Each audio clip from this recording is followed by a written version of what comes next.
राधे राधे, हरे कृष्ण। आप सभी का दिन शुभ हो। आज दिनांक है 4 दिसंबर, दिन है गुरुवार। आज है मार्गशीर्ष माह के शुक्ल पक्ष की पूर्णिमा तिथि। आज मार्ग पूर्णिमा के साथ साथ अन्नपूर्णिमा जयंती भी है। आप सभी को पूर्णिमा और माता अन्नपूर्णा जयंती की ढेर सारी शुभकामनाएं। अब आप मेरी वीडियो में आज का महात्म और माता अन्नपूर्णा की कथा सुनिए। हमें सीता माता की कथा, उसके बाद आप सुनेंगे मार्गशीर्ष मास का अध्याय। तो चलिए सीता माता की इस पावन कथा का श्रवण करते हैं। कहते हैं कि एक बार श्री राम प्रभु को कहीं बाहर जाना पड़ा। सीता माता हर रोज का नित्य नियम किया करती थी। वह हर रोज श्री राम को कथा सुनाया करती थी। एक दिन श्री राम भगवान को किसी काम के लिए बाहर जाना पड़ गया तो सीता माता कहने लगी कि प्रभु, मेरा तो 12 वर्ष का नित्य नियम है, अब मैं बाहर जाएंगे तो मैं कथा किसको सुनाऊंगी। श्री राम ने कहा, तुम कुएं की पाल पर जाकर बैठ जाओ, वहां औरतें पानी भरने आती हैं, उन्हें तुम अपनी कथा सुना देना। सीता माता कुएं की पाल पर जाकर बैठ जाती है। एक स्त्री आई, उसने रेशम की जरी साड़ी पहन रखी थी और सोने का घड़ा ले रखा था। सीता माता उसे देखकर कहती है, बहन, मेरा 12 वर्ष का नित्य नेम सुन लो। वह स्त्री बोली कि मैं तुम्हारा नित्य नेम सुनूंगी तो मुझे घर जाने में देर हो जाएगी और मेरी सास मुझसे लड़ेगी। उसने कहानी नहीं सुनी और वह ऐसे ही चली गई। उसकी रेशम जरी की साड़ी पट गई, सोने का घड़ा मिट्टी के घड़े में बदल गया। सास ने देखा तो पूछा कि यह किस दोस्त को अपने सर लेकर आई है। बहू ने कहा कि कुएं पर एक औरत बैठी थी, उसने कहानी सुनने के लिए कहा, लेकिन मैंने उसकी कहानी नहीं सुनी। उसी का यह परिणाम हुआ। बहू की बात सुनकर अगले दिन वही साड़ी और घड़ा लेकर सास कुएं की पाल पर गई। सास को वही माता सीता बैठी मिली और माता सीता ने कहा, बहन, मेरी कहानी सुन ले। सास बोली कि एक बार छोड़, मैं तो 4 बार कहानी सुन लूंगी। राम आए, लखन आए, देश के पुजारी आए, नित्य नेम का नेम लाए, राम आओ बैठो राम, तपी रसोई जियो राम, माखन मिश्री खाओ राम, दूध बतासे पायो राम, सूत के पल को माठो राम, साल दुसाला पाठो राम, साल दुसाला ओढ़ो राम, जब बोलूं तब राम ही राम, राम सवारे सबके काम, खाली घर भंडार बड़े भरेंगे, सबका बेड़ा पार करेंगे, जय श्री राम, जय श्री राम। सास बोली कि बहन, कहानी तो बहुत अच्छी लगी।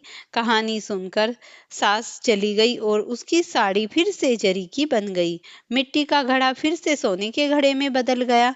बहू कहने लगी, सासू माँ, आपने ये सब कैसे किया। सास ने कहा कि बहू, तू दोष लगा के आई थी और अब मैं दोष उतार कर आ रही हूँ। बहू ने फिर सास से पूछा कि कुएं वाली स्त्री कौन है। सास बोली कि वे सीता माता थी, वो पुराने को नया कर देती हैं, खाली घर के भंडार भर देती हैं, वह लक्ष्मी जी का वास घर में कर देती हैं, आदमी जो भी हो इच्छा उसे पूरी कर देती हैं। बहू बोली कि ऐसी कहानी मुझे भी सुना दो। सास बोली कि ठीक है, तुम भी सुनो। सास ने कहानी सुनानी प्रारंभ कर दी। राम आए, लखन आए, देश के पुजारी आए, नित्य नेम का नेम लाए, आओ राम बैठो राम, तपी रसोई जियो राम, माखन मिश्री खाओ राम, दूध बतासे पायो राम, सूत के पल को बांटो राम, साल दुसाला पाठो राम, साल दुसाला ओढ़ो राम, जब बोलूं तब राम ही राम, राम सवारे सबके काम, खाली घर भंडार भरेंगे, सबका बेड़ा पार करेंगे, जय श्री राम, जय श्री राम, राम राम जय जय राम। कहानी सुनकर बहू बोली कि कहानी तो बहुत अच्छी लगी। सास ने कहा, ठीक है, इस कहानी को रोज कहा करेंगे। अब सास बहू रोज सवेरे उठती, नहाती धोती और पूजा करने के बाद नित्य नेम की कहानी सीता माता से कहती। एक दिन उसने यहाँ एक पड़ोसन आई और सास बोली कि बहन, जरा सी आंच दे देना। वह पड़ोसन उसकी सास को कहने लगी। वह बोली कि आज तो भी हमने जलाई ही नहीं। पड़ोसन ने कहा, तुम तो सवेरे 4 बजे उठकर क्या कर रही हो फिर। उन्होंने कहा कि सुबह उठकर हम पूजा करते हैं, फिर सीता माता की नित्य नेम की कथा कहते हैं। पड़ोसन ने उसकी बात सुनकर फिर कहा कि सीता माता की कहानी कहने से तुम्हें क्या मिला। वो बोली कि इनकी कहानी कहने से घर में भंडार भर गए, सारे काम सिद्ध हो गए, मन की इच्छा पूरी हो गई। पड़ोसन कहती है, फिर तो ठीक है बहन, इस कथा को मैं भी कहूंगी। वह बोली, ठीक है, तुम भी इस कहानी को सुन लो। सास कहानी सुनाने लगी। आए राम लखन आए, देश के पुजारी आए, नित्य नेम का नेम लाओ, आओ राम बैठो राम, तपी रसोई जियो राम, माखन मिश्री खाओ राम, दूध बतासे पायो राम, सूत के पलको माठो राम, साल दुसाला पाठो राम, साल दुसाला ओढ़ो राम, जब बोलूं तब राम ही राम, राम सवारे सबके काम, खाली घर भंडार भरेंगे, सबका बेड़ा पार करेंगे, जय सिया राम, जय सिया राम, जय जय राम। सारी कहानी सुनने के बाद पड़ोसन कहने लगी, बहन कहानी तो बहुत अच्छी लगी। अब वह पड़ोसन भी नितनेम सीता माता की कहानी कहने लगी। कहानी कहने से सीता माता ने पड़ोसन के घर में भी भंडार भर दिए। हे सीता माता, जैसे आपने उनके घर में भंडार भरे, वैसे भी आप हमारे घर के भंडार भरना।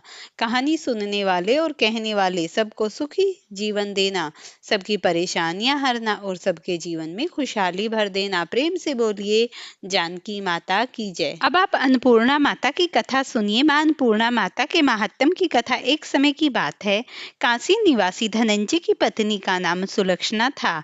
उसे अन्य सुख प्राप्त थे, केवल निर्धनता ही उनके दुख का एकमात्र कारण थी। यह बात उन्हें हर समय सताती रहती। एक दिन सुलक्षणा अपने पति से बोली, स्वामी आप कुछ उद्यम करो ताकि काम चले, इस प्रकार कब तक हम जिएंगे। सुलक्षणा की बात सुनकर धनंजय के मन में बैठ गई और वह उसी दिन विश्वनाथ शंकर जी को प्रसन्न करने के लिए बैठ गया और कहने लगा, हे देवाधिदेव विश्वेश्वर, मुझे पूजा पाठ तो नहीं आता, केवल आपके भरोसे बैठा हूँ। इतनी विनती करके वह 2-3 दिन भूखा प्यासा बैठा रहा। यह देखकर भगवान शंकर ने उसके कान में अन्नपूर्णा अन्नपूर्णा अन्नपूर्णा 3 बार कहा। यह कौन है, कौन कह गया? इसी सोच में धनंजय पड़ गया कि मंदिर से आते ब्राह्मणों को देखकर पूछने लगा, पंडित जी अन्नपूर्णा कौन है? ब्राह्मणों ने कहा, तू अन्न छोड़ बैठा है, सो तुझे अन्न की ही बात सूझती है, जा घर जाकर अन्न ग्रहण कर।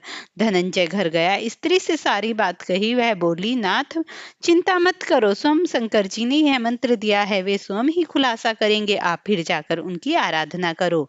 धनंजय फिर जैसा का तैसा वहीं बैठ गया। रात्रि में शंकर जी की ने आज्ञा की, तू पूर्व दिशा में चला जा, वहां अन्नपूर्णा नाम जपता जाता और रास्ते में फल खाता, झरनों का पानी पीता। इस प्रकार कितने ही दिन चले गए। उसे चांदनी सी चमकती वन की शोभा दिखने लगी, सुंदर सरोवर दिखने लगे और कितनी ही अप्सराएं झुंड बनाए बैठी थी, एक कथा सुनाती और सब मिलकर मां अन्नपूर्णा इस प्रकार बार बार कहती। यह अघन मास की उज्ज्वली रात्रि थी और आज से ही व्रत का आरंभ था। जिस शब्द की खोज करने वह निकला था, मानो उसे मिल गया। धनंजय ने उनके पास जाकर पूछा, हे देवियों, आप ये क्या करती हो? उन सब ने कहा, हम मां अन्नपूर्णा का व्रत करती हैं। धनंजय ने पूछा, व्रत पूजा करने से क्या होता है? यह किसी ने किया है? इसे कब किया जाए, कैसे व्रत करते हैं और इसकी विधि विस्तार से बतलाओ। वे कहने लगी, इस व्रत को सब कोई कर सकते हैं। 21 दिन तक के लिए 21 गांठ का सूत्र लेना चाहिए। 21 दिन यदि बने हो तो एक उपवास करे, यह भी न बने तो एक कथा सुनकर प्रसाद ले, निराहार रहकर कथा कहे। कथा सुनने वाला कोई न मिले तो पीपल के पत्तों को रखकर सुपारी या धृत कुंवारी वृक्ष के सामने साक्षी कर सूर्य, गाय, तुलसी या महादेव को बिना कथा सुनाए मुख में दाना न डाले। यदि भूख से कुछ मिल जाए तो दिवस पर उपवास करे, व्रत के दिन क्रोध न करे, झूठ न बोले। धनंजय बोला, इस पर व्रत के करने से क्या होता है? वे कहने लगे, इसके करने से अंधों को नेत्र, लूलों को हाथ, निर्धनों को धन, बांझों को पुत्र मिले हैं, मूर्ख को विद्या, और जिस कामना से व्रत करे माँ उसकी कामना पूरी करती हैं। वह कहने लगा, बहनों मेरे पास तो धन नहीं है, विद्या नहीं है, कुछ भी नहीं है, मैं तो बहुत दुखिया ब्राह्मण हूँ, मुझे इस बात का सूत्र दोगी? हाँ भाई, तेरा कल्याण हो, हम तुझे अवश्य ही देंगी। इस व्रत का मंगल सूत्र ले। धनंजय ने व्रत किया, व्रत पूरा हुआ। तभी सरोवर से 21 खंड की स्वर्ण पीढ़ी सीढ़ी हीरा मोती जड़ी प्रकट हुई। धनंजय जय अन्नपूर्णा जय अन्नपूर्णा कहता जाता इस प्रकार कितनी ही सीढ़ियां उतर गया तो क्या देखता है कि करोड़ों सूर्य से प्रकाशमान अन्नपूर्णा का मंदिर है। उनके सामने स्वर्ण से जड़ित सिंहासन पर विराजमान माता अन्नपूर्णा है। इस प्रकार बहुत सी देवंगनाएं उन्हें चंवर डुलाती हैं, कितनी हथियार बांधे पहरा देती हैं। धनंजय जोड़कर जगदम्बा के चरणों में गिर गया। देवी उनके कानों का क्लेश और मन की चाह जान गई तो वह अंतर्यामिनी उसकी दशा क्या बताऊं। माता बोली, मेरा व्रत क्या जो संसार तेरा सत्कार करेगा। माता ने इतने में वह क्या देखता है, वह काशी विश्वनाथ के मंदिर में खड़ा है। माँ का वरदान ले धनंजय घर आया। सुलक्षणा से सब बातें इस व्रत का पालन करती हैं। कृपया से उसके घर में फल प्राप्त नहीं हो पाता। छोटा सा घर बड़ा, इसीलिए आज हम आपके लिए लेकर आए हैं। जमा हो जाती हैं, श्री हरि का संपूर्ण आशीर्वाद प्रदान कराने वाला, सही सही कहने लगे, इतना धन और इतना बड़ा सुंदर संसार कमाई है तो क्या जो भी नियम होगा सुलक्षणा से में आपको जानकारी मिलेगी। तो वीडियो को पूरा लाइक करो। अनिच्छा होती हुई धनंजय को दूसरा विवाह करना पड़ा और सुलक्षणा को शोक का दुख सहना पड़ा। मैं आपको बताऊंगी, हर बीत गए अघन मास आया, नए बंधन से बंधे पति द्वादशी में पालन करने के हम व्रत के प्रभाव से श्री हरि मिनट से 9:03 छोड़ना नहीं चाहिए। यह माता जी का प्रताप है जो हम पालन करना बेहद ही शुभ और लाभदायक होता है। धनंजय घर आया और बैठ गया। नई बहू को नए प्रकार की कोई खबर नहीं थी। वह धनंजय के आने की राह देख रही थी। दिन बीत गए और वस्त्र धारण करने चाहिए उसके बाद थे, जहाँ पर बहू को खबर पड़ी उसके मन में ईर्ष्या की ज्वाला धधक उठी और उसने भगदड़ मचा दी। वह धनंजय को अपने साथ ले आई। नए घर में धनंजय को थोड़ी देर के लिए निद्रा आ गई। उनसे प्रार्थना करी। इसी समय हे भगवान बहू ने उसे दबाया और जो भी तोड़कर आग में फेंक दिया। अब मैंने माता जी का कोप जाग गया। घर में अकस्मात आग लग गई। मैं अपने पितरों के लिए खाक हो गया। सुलक्षणा जान गई और पति को फिर अपने साथ मेरे पितरों को समर्पित करी। पिता के घर जा बैठी। शांति पति को परमेश्वर मानने वाली सुलक्षणा को शुद्धिकरण कराने हेतु मैं माता जी की कृपा अलौकिक है। मात्र पुत्र को पुत्र हो जाता है पर माता को माता नहीं होती है। भगवान अब आप श्रद्धा और भक्ति से आराधना करो, जरूर हमारा कल्याण करेंगे। धनंजय फिर माता के पीछे पड़ गया। फिर वही सरोवर सीढ़ी प्रकट हुई। मां अन्नपूर्णा कहकर वह उतर गया।